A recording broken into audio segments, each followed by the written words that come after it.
Hello and welcome back to The Hatch. I'm Sammy Roth. And I'm Rosie Murphy, and this is the podcast where we talk about Lost. We've reached Season 5, Episode 13, Some Like It Hoth. This is a Miles episode. We've also got the second half of our conversation with Patrick Fischler, who played Phil, who ends this episode held captive by Sawyer and Juliet, presumably. Yes, it's an exciting episode for Phil, you might say. But we're gonna get into Miles.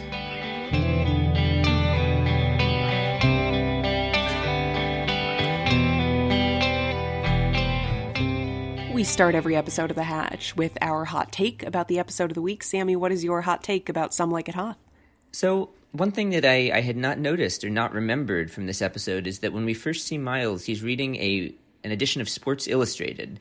And I looked it up. It's the March 14, 1977 edition, and it caught my attention because it's about the Dodgers, my favorite baseball team here in Los Angeles. Tom Lasorda, Tommy is on the cover, their new manager, and the headline is about how he's the new guy in charge in LA, which lines up. He became the manager that year for the first time. And what I loved about it was thinking, gee, Miles grows up in Encino in LA as we learned previously and see more of this episode. I think there's a pretty good chance that he was a Dodgers fan growing up. He watched those teams that Tommy managed, the 1981 World Series, 88, and he's back in 77 now reading about his favorite team, and that's why he picked up this Sports Illustrated. So I loved that.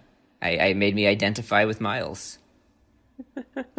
I have very little to add on that, but I'm glad that it struck that chord for you. I'm sure I do imagine that that's probably what was intended by doing that. Anyway, Rosie, what's your hot take? So slightly more directly related to the events of this episode. Alvarez, the Dharma worker whose body Miles and Hurley sort of go to recover, dies in the most gruesome way imaginable. Oh my gosh. Yes, he does. It's sort of mentioned in passing later, but what happened to him was that he had like a metal filling in his mouth, and I think he was working around all this electromagnetism, and it got like pulled out of his mouth through his head. Like, what the hell? Yikes. Right, and it's so gruesome looking. Miles thinks he got shot in the head. He thinks it's a bullet wound at first. Right, and we don't find out until a little while later what actually happened, and then everybody just moves on, and I was like, how are we not all yelling about this? This is so weird. Well, the reason, as I've said previously, is because all of the Dharma people are shit. They're just horrible people, for the most part, in the Dharma Initiative, and they don't seem to care much about human life. At least the guys in charge. Well, that actually leads nicely into a hot take we got from our listener Anthony this week. This is my hot take about Some Like It Hoth. I think that the Dharma Initiative stuff might be the second most interesting examination of leadership on Lost. Obviously, behind the Jack and Locke leadership struggle, but I am really captivated by the politics that have been happening in the background with the Dharma Initiative for a few weeks now. You've got Horace and Radzinski and Pierre Chang, and none of them were ever treated as main characters. And they had all been established or at least alluded to in very different settings. And I think it's really impressive that the show manages to give them all distinct personalities and jobs and to have some kind of cohesive society.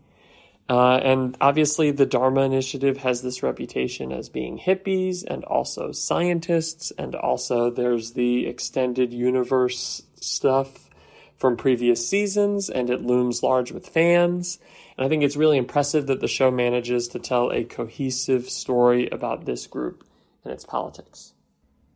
Yeah, it's interesting. I don't know, Anthony, that I agree that it tells a cohesive story. I think we're getting a lot of elements thrown at us that are really interesting and really fun to watch, but I still feel like I don't totally know who's in charge at the Dharma Initiative.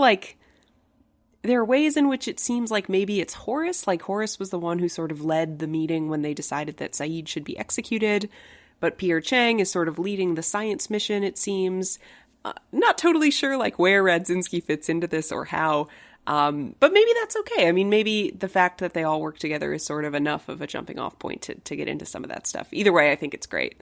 Well, I think it speaks to a deficiency in how Dharma has set up its, its island station here, how the University of Michigan has, right? I mean, there's no one who's truly in charge, and there are all these competing factions. Like, it just doesn't seem like this is all especially well planned or coordinated.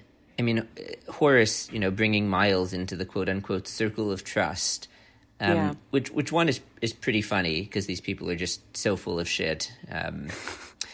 But, I mean, it's like, Miles is getting revealed some dangerous stuff here. Like, Miles is learning that they have a station in hostile territory that they're building, which one, frankly, is also kind of unbelievable that the others wouldn't know about this, given how well they know the island. But that's another story. But the fact that he's just bringing Miles into the circle because LaFleur is not available, and the fact that Miles then just picks up Hurley, and now Hurley knows about it like the new guy chef on the island, and Pierre Chang's best solution to this is to threaten Hurley with weighing polar bear feces. Like, I don't know, man. They're not being especially careful with their activities here. Yeah, no, it doesn't really seem to be. On one hand, it seems extremely high stakes, and on the other hand, when the secret actually gets out, and Hurley is extremely funny when they arrive at the work site, and Pierre Chang asks if Miles brought the package, and Hurley says, "Oh, you mean the body?" And Chang is like, who the fuck is this guy? One of several hilarious bits of dialogue this week, by the way. I mean, I looked it up. This episode was written by Melinda Sue Taylor and by Gregory Nations, who was like the script by the keeper of the Lost Bible, and got to write on occasion. Like, they really packed this one with jokes, despite the serious things happening. Like, I don't know, one of my favorites was Hurley asking Miles, "How long have you known he was your dad?" Third day we were here, I was on line at the cafeteria, and my mother got in line behind me. That was my first clue. Such good deadpan. Anyway, there was a lot of that. Yeah, I don't know whose idea it was to put Hurley and Miles together for a whole episode, but it works tremendously well. No, I agree. And honest to God, we've been saying this every week. Another amazing episode. I loved watching this. Like, it's funny, the story. I mean, I never would have guessed until seeing this that Miles had such a fascinating, inner life and psychology going on. Like, this is just it's a beautiful and compelling, story about his, attempt to have a relationship with his father and struggling with this power that he has. The Star Wars stuff is both funny and also really intriguing, and how it shines a light on this, can or can't we change the past question. Mm-hmm. There's drama with the Dharma Initiative. It's just another great episode. And the ending, I mean, with Faraday showing up, everything about it I loved. Yeah, I agree. It's not one of the what we think of as the season 5 blockbusters, but it's very solid. But let's talk about Miles a little bit. Yeah. So we learn, more than we've known to date about this power that Miles has. He and I do another great Miles Hurley scene is when they have this whole discourse about comparing their various abilities to speak with dead people. And Hurley at this point just really seems to be rolling with the punches, sailing on the seas of chaos that we have going on here. And that seems like another example, by the way, just like with Miles opening up about his dad. I mean, Miles seems to want Hurley to know about this power that he has, even though he doesn't say it explicitly. Mm-hmm. Like, he gives Hurley the whole description of, here's how this guy died. And Hurley's like, well, how do you know that? I just know. Well, how do you know that? You can talk to dead people, can't you? And he doesn't deny it. Like, Miles is definitely in a, wanting to open up and get some shit off his chest mood this week. Yeah. And Hurley's perfect for that.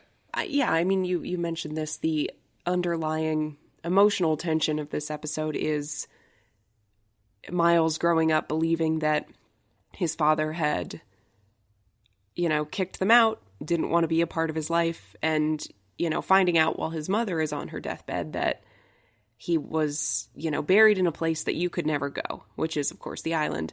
And then ending up there and living with his father very nearby for 3 years. And as Hurley points out, seemingly making no real attempt to have a relationship with him. Not that Pierre Chang would be an easy man to hang out with. No, as this episode continuously reminds us. I mean, we see him yelling at people and threatening Hurley with polar bear turds. I mean, extremely he gives Miles plenty of excuses to not pursue the relationship. Yeah. which made it all the more touching to me when Miles, sees him at the end in the house, after Hurley manages to get through to him by comparing the situation to Star Wars and all the things that can go wrong if you don't reconcile with your father, which was hilarious. But man, it pulled at my heartstrings seeing him standing there looking at the window at the end and seeing how kind and sweet Pierre is being, reading to his son and smiling and laughing. It's the first time we see him like that, and you really think, wow, okay, like, despite everything else about this dude, he does love his kid. And it makes the early parts of the episode even more painful, where we hear, Miles' mom telling him he never cared about us, he abandoned us, he left us. And it's like, no, he really did, at the end of the day, send them away because he was fearful for them and for their lives, and because, maybe he couldn't let go of his work. Maybe he felt like he had an obligation to fix Radzinski's fuck up. Like, ultimately, it's all Radzinski's fault, which is another shitty thing. But it's, it makes me feel for Pierre. I mean, ultimately, this wasn't really his fault. Yeah. But what I really loved was just seeing how Hurley recognized what was going on in Miles, right? Like, I think some of the best dialogue of the episode was, Miles, asking Hurley, Why am I even telling you this? Because you're in pain and you need to let it out. I'm not in pain. It doesn't matter. My father is dead. He's gone. He never cared about me. And nothing I can do will ever change that. But he's not gone. We just dropped him off. Hurley just sees right through Miles's, self-denial and kind of bullshit that he's putting up, and just gets right at the heart of the problem, which is that, Miles can't let this go. He doesn't want to. Like, he does want to pursue a relationship with his father, and as Hurley says later, he is scared of pursuing it because he's scared that it might not give him what he wants. Well, yeah, I think that's definitely part of it. And then I think the other part of maybe what's kept him from pursuing this relationship to this point is, what would he say?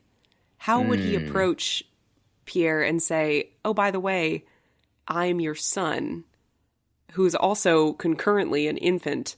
Like, I wonder if part of what Miles is experiencing here is a sense of, my father's so close, but I can't sort of touch him, because that's interesting.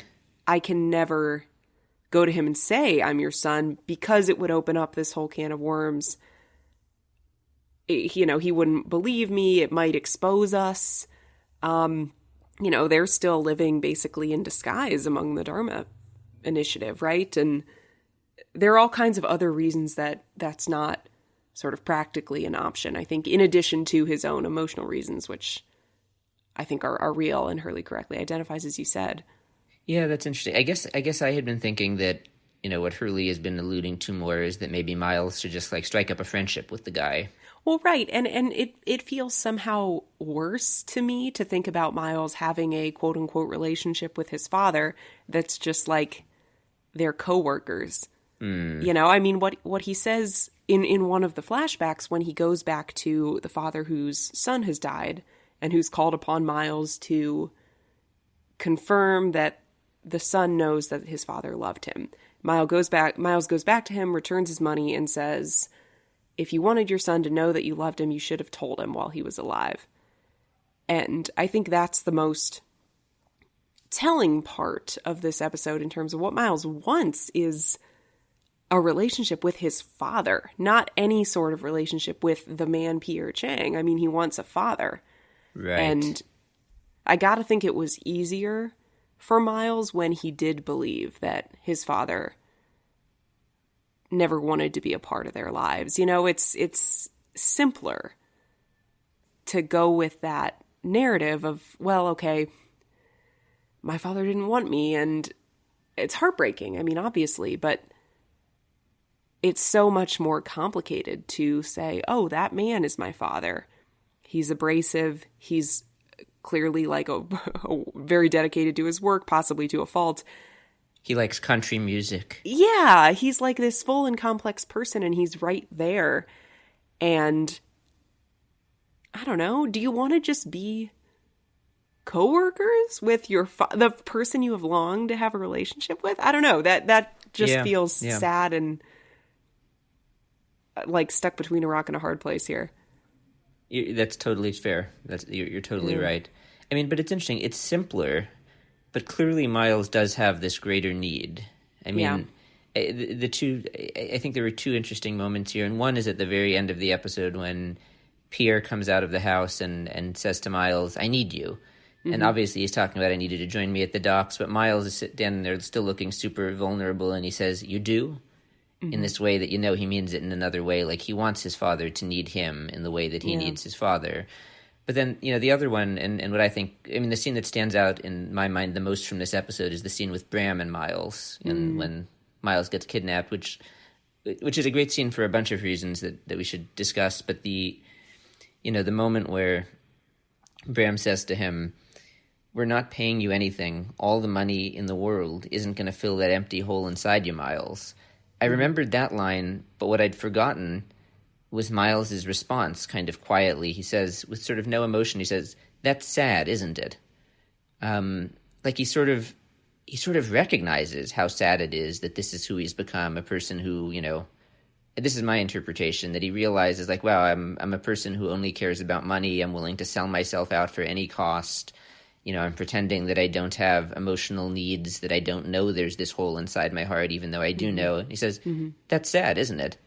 But he says it in a way that it's like he's almost like an outsider looking in on his own life in like a, out-of-body experience type way. Like, some part of what Bram says resonates with him, but he can't really connect with it. He's not ready for that yet, or he doesn't have the tools maybe emotionally to really deal with that, even though he knows it's there. I thought it was a powerful thing to say.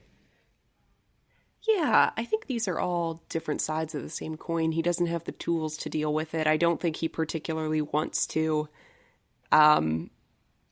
Obviously he's not happy. He's not thrilled with his life. But I think the sense that I got from Flashback Miles was after, he does go to his mother and ask for information about these things. And she largely shuts him down and says, like, "This is all I'm ever going to be able to give you.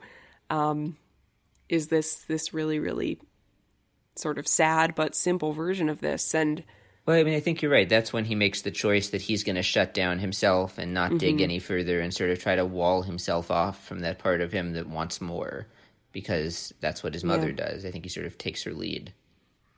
Yeah, and I think he knows that opening up that can of worms, going down that path is probably not going to be satisfying, because he does have this power, and yet he's been led to believe that he will never have access to his father's body. So he won't get to know his father in sort of the one weird, unique way that is available to him as Miles. And it doesn't seem like there's any, it's not like he has this extended family who all knew his father and can fill in those gaps. It's like, A, it might be a fruitless search. B, you're probably not going to like what you find. And C, it's probably going to suck the whole time. Like, you're probably going to be sad and angry. I could see how someone would say, "Nah, let's leave that box where it is and instead just go try to make some money." And of course, to your point, it doesn't satisfy him. But it even, Bram does show up and present him with that option. And of course, he doesn't choose it, right? We know he goes and gets on Widmore's freighter. So at that point, he's still choosing the money. Over, and part of Bram's offer is the chance to know things about your father and know why you have this power. And, even though, as you've suggested, and I agree, those are sort of Miles' two deepest longings, he's presented with the chance and he still says no. Yeah, that another thing about that scene that I think just even adds to that interpretation about how much he's trying to deny, what he really wants and where he's at. I thought it was funny, when he gets kidnapped and thrown into this van and Bram introduces himself, his immediate response is, "You owe me a fish taco," because he'd been eating a fish taco and they knocked it out of his hands. And I was thinking, wow, that's so funny. He's so calm, like he seems to be handling this kidnapping thing well. But now as we talk about this, I'm thinking, gee, it's almost like he doesn't even care about his own life or what happens to him. Like, he just got kidnapped and tossed into the back of a van, and for all he knows, he's about to be executed or something. And he's just casual about it. Well, you owe me a fish taco. Maybe it's a defense mechanism, but it also kind of seems like he just doesn't really give a shit what happens to him. He's just living for the sake of it doesn't seem like he has that much to live for. I mean, when Bram, he's trying to make as much money as he can, but when Bram says, it's not going to fill that hole in your heart, like, that's who he is right now. He's a guy with a big hole inside of him who doesn't really know what he's doing or what he wants. Yeah. I mean, I think we almost never see Miles rattled. His whole persona is sort of that detached, dry, sarcastic. Like even in this week's episode, when he and Hurley arrive at the worksite, Radzinski's waiting for them and he points his gun at them. And Miles gets out and Radzinski continues to point his gun. And yes, he does. Finally, Miles has to explain and pass him the body bag before Radzinski's like, okay. And Miles doesn't seem bothered by that at all. I mean, you can almost imagine his thoughts that are just like, oh, here goes Radzinski again. Yeah. I mean, and that's why the ending is so powerful. The only time when we see Miles not with that sort of practiced, cool persona is when he's, watching his dad reading to him as a baby. And it's like, okay, finally something's breaking through. Like, this guy has feelings. Yeah. Like, there's something deeper inside of him. And it's like you kind of knew that, but you don't see it until that point. Yep. By the way, when Miles is asking Radzinski what happened to the guy, and, he's like, he fell in a ditch. And Miles says, did the ditch have a gun? Because he has a bullet hole in his head. Like, one, that's hilarious and kind of awful. But two, again, man, does Radzinski just not give a crap about human life? None of these people do. And, again, like I've said this a million times, but then with Roger in this episode as well, like, Kate seems to be the only person who cares that his son, has not only been shot, but now been kidnapped. Like, I'm going to say this every week until the end, probably, but these people are all awful. Just putting that out there. Well, and the fact that Kate inquires with Roger about and expresses some sort of goodwill is enough to make him really suspicious. Ooh, good point. And, good point. I don't love that whole, I think it's kind of a plot device, the whole Roger becoming suspicious thing, but it's fine. But I think that is more evidence for your point of, like, nobody really seems to care about what Roger's going through, which maybe is because he's, like, also probably a very sort of thorny person who maybe is not beloved in the community, but, like, he's still going through something that's awful. That's a good point.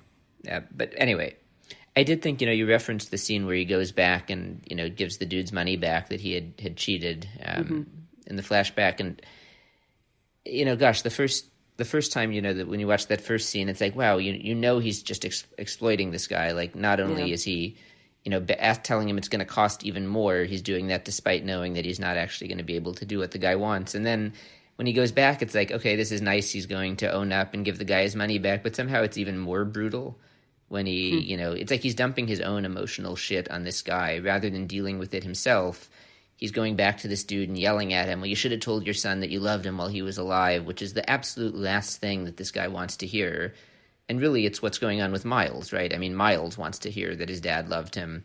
But rather than deal with that, he's explicitly turned down that offer, as you said, and he's going and, yes, it's nice that he's giving the guy his money back, but really it seems like what he's doing there is just, taking out his anger on this poor guy who lost his son.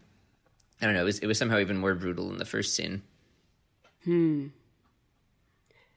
Should we, should we just talk about I know we talked about it already, but the Bram scene, I just think it's such a cool scene. Like, I know that it made me wish that that actor, I think his name is Brad William Henke, who played Bram, like, it made me wish they gave him more to do, because I think he was very interesting in that scene. And I don't know, this is our second time now hearing what lies in the shadow of the statue, which is exciting. And, the fact that he just, the ending of the dialogue, you're on the wrong team, Miles. What team are you guys on? And you think he's going to say, we're the good guys. And the answer is instead, no, it's like, we're the side that's going to win. That put my, skin on edge, my, hair standing up at the end of that scene. It's like, ooh, who are these? Because he's on the island, he's with Alana. So I don't know, obviously they're on Team Jacob is what's going on here, although we don't know that yet. So I love how they're building this up. And I like your point that he doesn't say we're the good guys, because I think that jives with what we have been feeling for most of season 5. Is like, Jacob is not necessarily the good guy. He is ultimately the side that's going to win. Yes, he is. Yeah. Yeah, no, such a good episode. And one thing that I was thinking before sitting down to watch it, actually, and then was continuing to think about while watching it, like, I feel like this is sort of lost at its most kind of fever dream, like, I don't know. It's just like we've got Hurley rewriting Star Wars in the 1970s, and we've got, sort of Bram is suddenly this, spiritual figure kidnapping Miles and preaching to him about the hole in his heart. And perhaps most of all, like, we're going full bore on a character who can talk to dead people for reasons that are frankly never really explained. I mean, you could speculate that the, being born near the electromagnetic incident maybe had something to do with it, but that's speculation, and we're going, deep into like, yeah, this character can actually commune with the dead, which even for Lost is pretty out there. So, I don't know, watching this episode, I'm just thinking like, wow, like, is this really happening, or am I hallucinating this? This feels like a, Lost, a sort of surrealist version of Lost this week, in a very good way. Like, I love it, but I don't know that there's another episode quite like this in that way. Yeah, you kind of get the feeling that the writers were sort of packing in all of their goofy ideas, maybe recognizing that this is sort of the last, like, quote unquote fun plot line we get, right? I mean, because we go to the variable, and then it's, very quickly, it's the season 5 finale, and then it's season 6, which is, no fun at all. I don't mean that. It's very enjoyable to watch. But I know what you mean. In the early seasons, we had the golf course being the classic example of just like, and Hurley's always the one who brings us these like lighthearted moments of levity. And I feel like this is the last of that type of Hurley's writing the Star Wars script that we're going to get. And I wonder if the writers were just like, yeah, man, every goofy idea you've ever had, let's pack it in. Right, because this is our last chance. Yeah. Yeah, I think you're totally right. I hadn't thought about that. That's such a good observation. Well, despite the levity all being gone, I'm excited for next week and the next couple after that. In the meantime, we've got more from Patrick Fischler. Of course, as we've mentioned, Patrick Fischler played Phil. This is the second and final part of this conversation. I hope you enjoy. How do you see Lost in the context of your career? I mean, you've done a million things. Your IMDb page is a mile long. Like, where does Lost fit in your mind? Is it sort of another item? Just another item on the the list of line items, or does something make it stand out for you in a different way? It's definitely not a line item. I have plenty of line items. We could talk for days about those, but meaning it's pretty special for a number of reasons. 3, I'd say. 1, because, as I said earlier, to be a fan of a show and then get to be on it and not fully lose the magic of the show, because I watched through the end. That's rare, because often you go and the magic dies and then you don't want to watch the show anymore, because then you're not watching characters, you're watching actors who you worked with. And it just doesn't feel magic. Lost felt magic even after Phil was gone and I went back to watching as a fan. That is rare. So I'd say that separates it. My daughter being born during it, at the end of it, also incredibly special. And then it's a fucking great show. It's a great show. And it is a show that people still to this day talk about.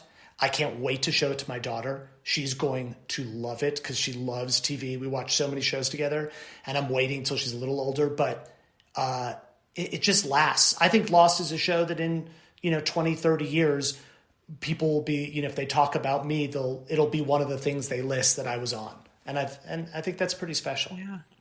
Did you have, just like purely as a fan, any favorite characters or favorite plot lines that you really loved?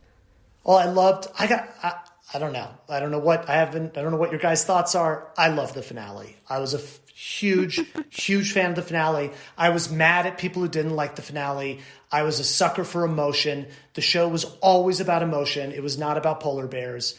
And I get it. I get people are frustrated. They didn't do that. I don't give a shit. That's fine. They didn't answer some questions. What they did is they moved me. And I remember just feeling really, really moved by the ending. So I was a real big fan of the ending. I love Desmond too. That's the character who sticks out as someone I really loved. And I love Juliet as well. I could go on and on. I mean, there's so many. I forgot Michael Emerson's character's name. Linus. Ben. I know my wife then was on True Blood with Carrie Preston for 6 years. And so I hung out with Michael a lot, and we never sort of met on set, but we were both like, hey, and, he's a lovely dude. Lovely dude. We've actually had both him and Henry and Cusick, who've played Desmond twice each on the podcast, and they are both incredibly lovely. And we agree with you about Emerson. He's so gracious. He's great. It's like amazing how wonderful he is. And talk about a guy who plays creepy guys and is just not like that at all. And I've never met Henry, but I feel really privileged, and I love the show. I love it a lot. And I haven't thought about it in so long. That's why it's so fun to do this, Yeah. And by the way, we agree with you on the ending. We're big fans, and we wouldn't be doing a podcast about this and spending our free time going back and talking about Lost if we had hated it. But yeah, so I'm with you. It was never about the polar bears. But my galaxy brain take is that they actually did answer most of the important questions, and you weren't paying attention if you didn't get that. Okay, fair enough. Fair. What the other big thing in your career, that you've done lots of stuff, but the one that I most know from my personal viewing experience is Mad Men, where and Mad Men similarly, you were playing kind of a jerk as well, right? So I guess so you were saying you do that from time to time. Oh God, yeah, I do. I mean, it's lovely. I'm totally good with it. But yes, and Mad Men was right before. That's what I recall. Lost. Yeah, and actually, I went to like an Emmy for the writers, an Emmy nomination thing when they sort of had all the writers accept their nomination certificate, and all the nominees that year were Mad Men and Lost. That's it. The 6 nominations were split between the 2 shows I'd been on. So I got to get up and sort of speak to all of them because I was like, all right. It was a kind of weird kismet of a year because I'd done both shows. But Mad Men was, a dream to me. That's the other show I was a fanatic of. And it only been on a season when I got cast. But, oh boy, that was a lucky time. What we've talked about different scenes and episodes you were in. Do any stories come to mind from the set, stuff that happened while you weren't filming that stands out for good or bad reasons?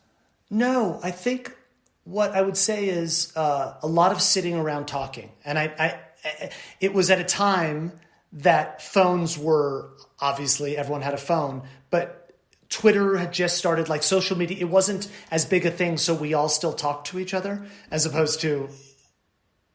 For the record, for those listening, he just looked down at his phone in a demonstration of how people usually act when they're in groups of friends. Thank you, Sam. I forgot. I just remember talking a lot to everybody and really feeling like it was such a wonderful, warm group of people who had been on a hit show for 5 years and could be jerks because it happens a lot. I've been on shows that I've shown up and so that was not the case here. So I remember a lot of just really hanging out and enjoying everybody. And, it was a wonderful, really nice time. And scene-wise, you talked about the ending. I really remember that. And like I said, hitting Juliet, the closet. I feel like we've covered most of my moments that stand out as something I remember. I think the only other moment, Sammy kind of made a list of scenes to bring up. The only other one on our list here is there's kind of a moment where you help kind of torture Saeed. You sort of hold him down so he can be like force-fed some sort of drug. I do. You do. It's they got the Dharma torturer and you and Radzinski bring him out into the jungle, Naveen Andrews, and hold him up against a tree, and you physically force his mouth open. Got it. Yeah. Yes. I mean, no memory until you just brought it up. But yes, now I remember. Because I remember being out there, and I remember that he's a lovely guy as well. Yes, that was it's weird, you guys. Like, time goes on, and I'm like, oh yeah, did I do that? And then you bring it up, and it like a rush of memories comes.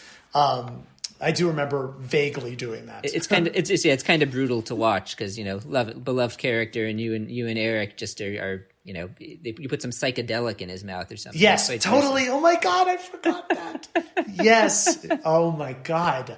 And I actually remember also, this is a random one, but checking in when Evangeline comes right. to the when she first comes back. I remember something with her, and it was just it was one of these many moments, I think, that was designed to build you up as annoying because you find that she's like not on the list and you're skeptical of her and it looks like you're going to make a problem, and then then it Elizabeth works Mitchell out. shows up and whisks her Yes. away and stops the problem. I've just my rewatched all your God. scenes, so it's very fresh in my mind. Okay. All right. I remember vaguely shooting that day. But I just remember a lot of, a lot of Hawaii. It must have been nice to be out there. I mean, people seem to love going out and working in. No? Yeah, no. Honolulu, it's like the Orlando of the beach. I don't know. It's like, I don't know. I'm not a huge Honolulu fan. No offense to anyone from Honolulu. It's just all tourists and, lots of tall drinks of alcohol that people are walking around.